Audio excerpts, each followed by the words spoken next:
Hello everyone, welcome to learn with Simran. I hope आप सभी अच्छे होंगे, अपने घरों में सेफ होंगे।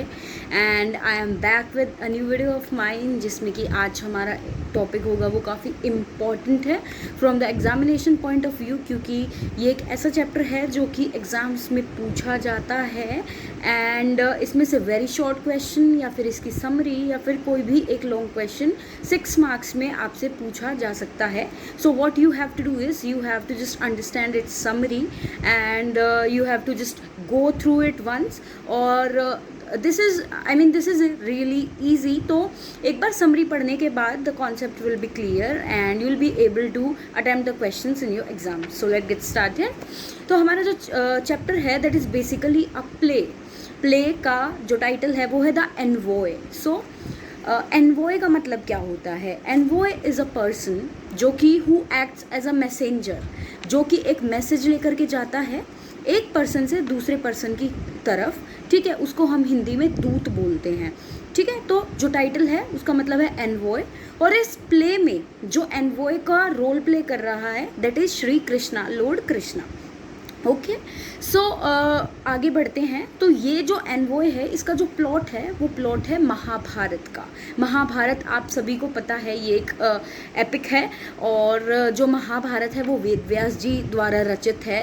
It is written bye Ved Vyas जी। और जो महाभारता है दैट इज़ अ स्टोरी जिसमें कि 2 क्लैन्स होती हैं, one is Kauravas and the second one is Pandavas. तो कौरवास और पांडवास होते हैं वो एक्चुअली में दे आर ब्रदर्स, बट उनके बीच में कॉन्फ्लिक्ट्स होती हैं। और जो पांडवास होते हैं वो लोग 5 होते हैं, जबकि जो कौरवास होते हैं they are like 100 in number. और वो लोग जो काफ़ी होते हैं वो काफ़ी विकेड होते हैं। वो विकेड को हम बोल सकते हैं कि वो बहुत ज़्यादा दुष्ट और ईविल हम कह सकते हैं वैसे थे। और जबकि जो पांडवास थे वो काफ़ी उनके कंपैरिजन में काफ़ी शांत और काफ़ी सीधे स्वभाव के लोग थे। तो होता क्या है कि जो ये हमारा प्ले है इसका जो प्लॉट है वो लिया गया है महाभारत से। अब महाभारत के अंदर एक उद्योग पर्व नाम का चैप्टर है। उद्योग पर्व के अंदर से हमने 10 चैप्टर्स उठाए हैं इस प्ले को लिखने के लिए। पूरा प्ले हमारा तैयार किया गया है। अब बात आती है ये प्ले लिखा किसने है, who is the writer of this play. So the writer is Bhasa, BHASA, it's Bhasa. So Bhasa is known as an Indian playwright मतलब होता है एक नाटककार। जो भास हैं उनको संस्कृत लैंग्वेज का एक बहुत ही बड़ा नाटककार माना जाता है। और it is believe that he lived about 200 years ago.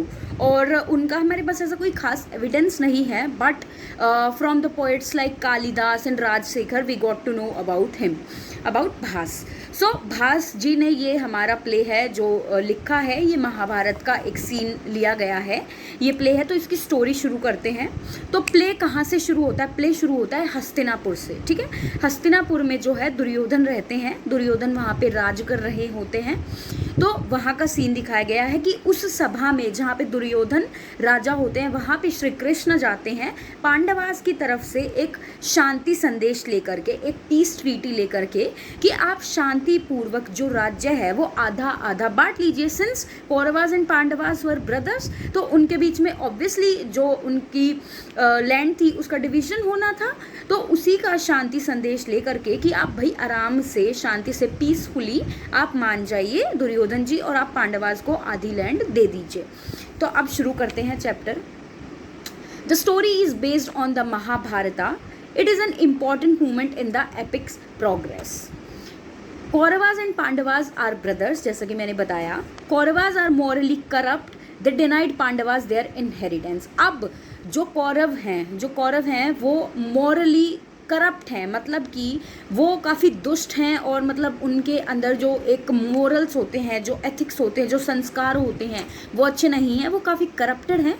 और जबकि जो पांडवास हैं वो काफ़ी शांत है। और कौरव्स ने पांडवास को डिनाई कर दिया कि आपका जो इनहेरिटेंस है हम आपको नहीं देंगे।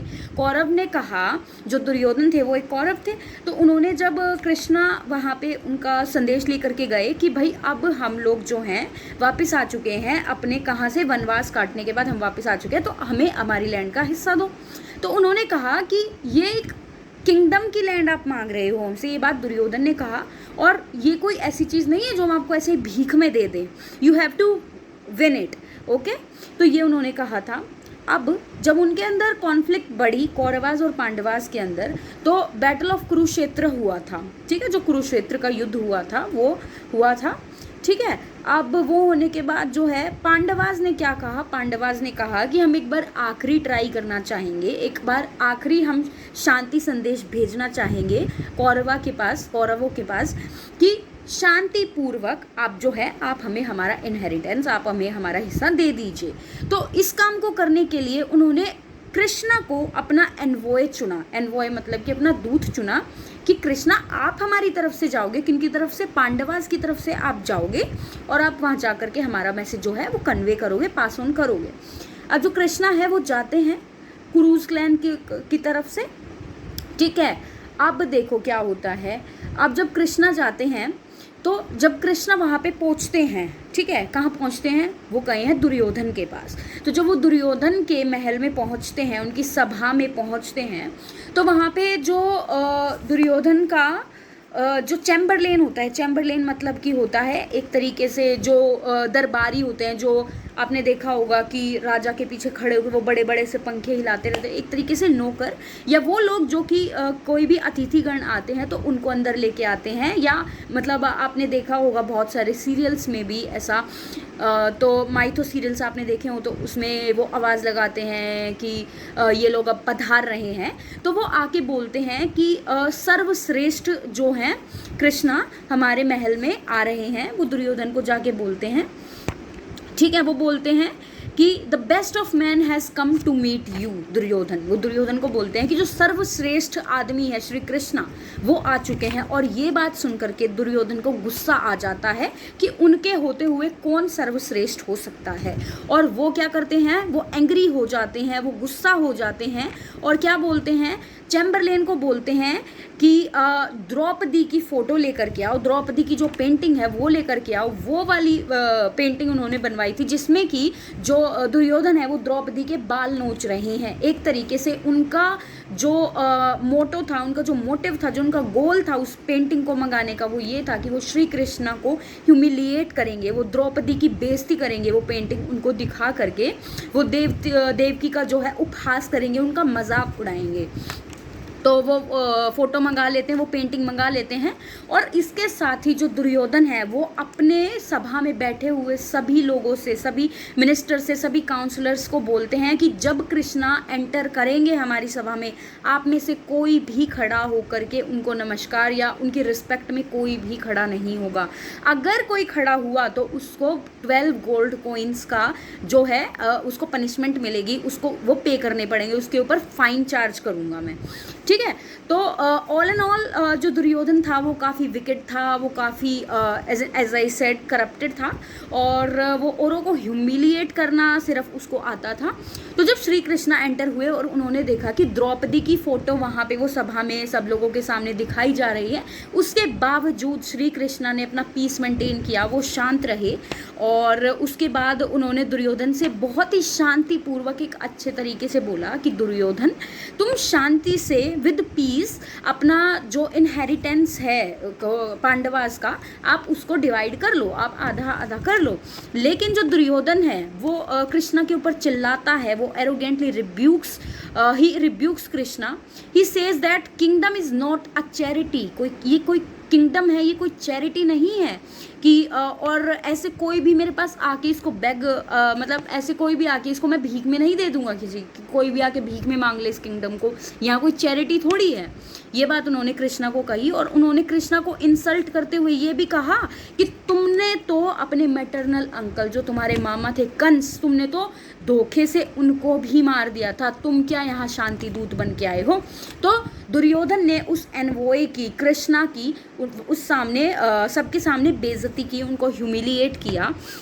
उसके बाद कृष्णा रिप्लाई करते हैं कि जो कंस थे वो एक ईविल मैन थे, ठीक है, वो एक दुष्ट आत्मा थी, वो कोई अच्छे आदमी नहीं थे, और उनको सिर्फ इस बात की सज़ा मिली है कि कंस ने श्री कृष्ण के मम्मी पापा देवकी और वासुदेव को पूरी उम्र जो है कारागार वास दिया था, मतलब उनको जेल में रखा था पूरे जीवन भर। तो उसी का रिजल्ट जो है उनको भुगतना पड़ा कि कंस की हत्या की गई कृष्ण द्वारा। तो उसके बाद जब ये रिप्लाई जब दे देते हैं कृष्णा, तो उसके बाद जो है कृष्णा कहते हैं दुर्योधन को कि या तो तुम शांति से अर्जुन को और जितने भी पांडव हैं 5 पांडवों को उनका हिस्सा अधिकार जो है उनका वो दे दो, वरना अर्जुन तुम्हें छोड़ेगा नहीं। Krishna warns Duryodhan that Arjun will destroy him. At this, इसके बाद Duryodhan gets infuriated and ask the warriors to arrest him. अब उसके बाद क्या होता है, जब कृष्णा ये बात बोल देते हैं कि दुर्योधन तुम अगर ऐसा करोगे, ऐसे तुम ह्यूमिलिएट करोगे हमें और मतलब शांति से उनका हिस्सा उन्हें नहीं दोगे, तो अर्जुन बहुत पावरफुल है और अर्जुन तुम्हें छोड़ेगा नहीं, वो तुम्हें डिस्ट्रॉय कर देगा। अब ये बात सुन करके दुर्योधन को और गुस्सा आता है और वो जो उनके चैम्बरलेन्स होते हैं, जो वहाँ पे दरबारी होते हैं, उनको बोलते हैं कि आप कृष्णा को अरेस्ट करो, अभी के अभी उनको मेरी जेल में डालो, कारागार में डालो। अब ये सुन करके श्री कृष्णा भी अब काफ़ी पावरफुल थे, वो तो लॉर्ड कृष्णा है, भगवान थे, तो उनके पास तो बहुत सारी पावर्स थी, तो उनके पास सुदर्शन चक्र था उनकी उंगली पे। ये सुन करके जब उन्होंने कहा कि कृष्णा को आप अरेस्ट कर लो, तो कृष्णा ने क्या किया, अपना सुदर्शन चक्र छोड़ दिया दुर्योधन को मारने के लिए। अब जब दुर्योधन सुदर्शन चक्र से तो कोई नहीं बच सकता, तो जब कृष्णा ने दुर्योधन की तरफ भेज दिया वो अपना सुदर्शन चक्र, तो उस टाइम पे क्या होता है, जो धृतराष्ट्र थे, धृतराष्ट्र सबसे बड़े थे, धृतराष्ट्र जी कहते हैं कि कृष्णा मैं तुमसे माफ़ी मांगता हूँ, किसकी तरफ से, दुर्योधन की तरफ से, और तुम प्लीज़ इसको छोड़ दो, मेरे कहने पर, मैं सबसे बड़ा हूँ, मेरी ये विनती है तुमसे कि तुम ये सुदर्शन चक्र मत चलाओ और तुम छोड़ दो। तो इसके बाद क्या करते हैं, कृष्णा जो है उनकी रिक्वेस्ट के ऊपर अपना जो सुदर्शन चक्र है उसको विड्रॉ कर लेते हैं, ठीक है। और जो कृष्णा है फिर वो कोर्ट को छोड़कर चले जाते हैं, और जो एक एंट्रीटी थी पीस की, मतलब जो एक शांति का संदेश वो लेकर के आए थे श्री कृष्णा, एनवॉय बन करके आए थे, वो फेल हो जाती है, वो अधूरी रह जाती है। धृतराष्ट्र के कहने पर वो उसको माफ़ तो कर देते हैं, लेकिन धृतराष्ट्र के विनती करने पर भी, रिक्वेस्ट करने पर भी, जो दुर्योधन था उन्होंने उनकी बात नहीं मानी और उसके बाद में युद्ध हुआ था, और उसके बाद तो स्टोरी आपको पता ही है। तो बेसिकली इस प्ले में हमने इतना ही पढ़ना है, इतनी ही स्टोरी हमारी मेंशन्ड है। आई होप आप सभी को समझ आई होगी। आपको बस ये याद रखना है कि एनवॉय कौन था, श्री कृष्णा थे, उनका कैरेक्टर आप अच्छे से पढ़ लीजिएगा कि वो कैसे थे, मतलब कि काफ़ी शांत थे और पीस में यकीन रखते थे, और एज एन एनवॉय मतलब उन्होंने इतने ह्यूमिलिएशन को सहकर भी अपने आप को शांत रखा, और जो उनका पर्पस था जिसके लिए वो आए थे दुर्योधन के महल में, वो उन्होंने अपना पूरा फुलफिल किया इतने ह्यूमिलिएशन के बाद भी। तो ये हमारे प्लॉट की समरी थी, हमारे प्ले की समरी थी, ये भास द्वारा लिखी गई है। It is written by an Indian playwright who is Bhasa, ठीक है। और ये संस्कृत में लिखा गया था, और संस्कृत में लिखने के बाद इसको जो ट्रांसलेशन इसका किया गया है इंग्लिश में, वो किया है AND हरकार, एंड हरकार द्वारा इसका जो है इंग्लिश ट्रांसलेशन किया गया है। ये काफ़ी इंपॉर्टेंट है from the examination point of view, अच्छे से पढ़ना और रिवाइज करना, and all the best for your exams, keep watching.